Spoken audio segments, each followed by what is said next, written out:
Family and Children's Place is celebrating 140 years of serving families across Kentuckiana. This morning, we are taking a look back and a peek ahead into their bright future. Joining me is President and CEO Pam Darnell. Pam, great to have you here. Thank you for having me. I really had to read the script twice when they sent it to me. I'm like, 140 years. That's an incredible, long, sustainable amount of time to be doing what you're doing and to be thriving still. It is. All the way back to 1883 Wow. was the beginning of what is now Family and Children's Place. Yeah. And you know, way back then, our community was experiencing a lot of poverty across our community. So a lot of really awesome folks here just got very concerned about how do we help kids and families. And so providing coal for heat. All the For way those back basic then, services, right? Of course, Yeah. and food, and just a place to live. And especially there were some children who actually had nowhere to live. We have some really great archival pictures that we're showing everybody that, I mean, they're just incredible. A, that they've been preserved, you know, so well, but it looks back and what a testament to what you all have done and how you started, just to kind of see the history through the pictures and really just to begin with those basic services. And then through time, you've probably seen those evolve greatly. We have, and in fact, over the years, we've had 10 different name changes. We've had several mergers, and all of our services have really changed based on the needs of the community. What do families and children in our community need? So our services today are very different than they were 10 years ago. But that's really the sign of a really responsive entity to really make sure that the community is getting what they need. And 140 years later, here we are, best-in-class services, national accreditations, and just a lot to be proud of. And I am just really honored to have been a part of this.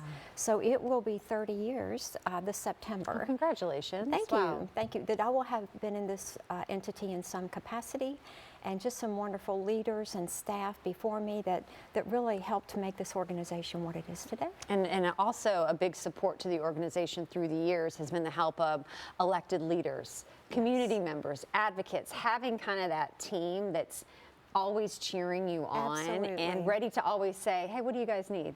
Absolutely. We could not be more grateful for both state support through our legislative work, a lot of even some state mandated services, and also providing some much needed support, some revenue for those services.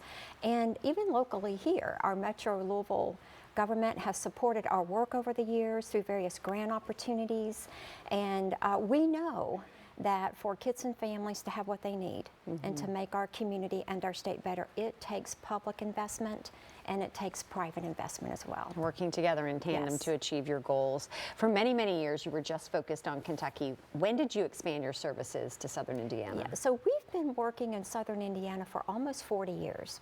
And a lot of those services include our counseling team, part of our special child advocacy center services. That's where we help kids and youth hurt by child sexual abuse and human trafficking. And we have wonderful out-of-school time services in Indiana. So we've been there for about 40 years. Yeah, and then, so how many counties does that bring, including Southern Indiana, into Kentucky? So we serve about 9 counties in Kentucky and 5 in Southern Indiana. But there are sometimes even families that live in other counties that come to us for needed services. You're not going to turn anybody away, I know that. And often those services aren't available in their own community. Right.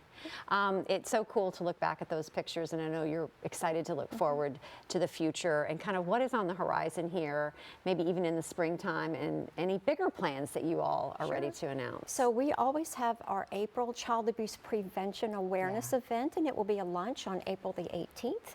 We would love to have folks come and some of our families to share how these services have changed their lives. And so it's a wonderful event. We have the Rally to End Child Abuse, which is on March the 28th at 10 a.m. at our campus downtown at 5th and Kentucky.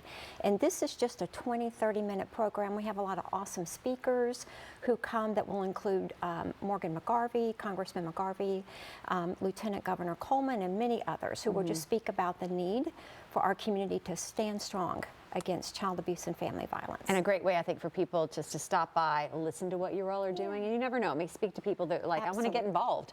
I want to help in some way. Absolutely. Well, it is great to see you again. Thank you so much, and congratulations. Number one, on your anniversary, 30 years coming up, and then 140 for all the great work that you all continue to do. Thank you so much.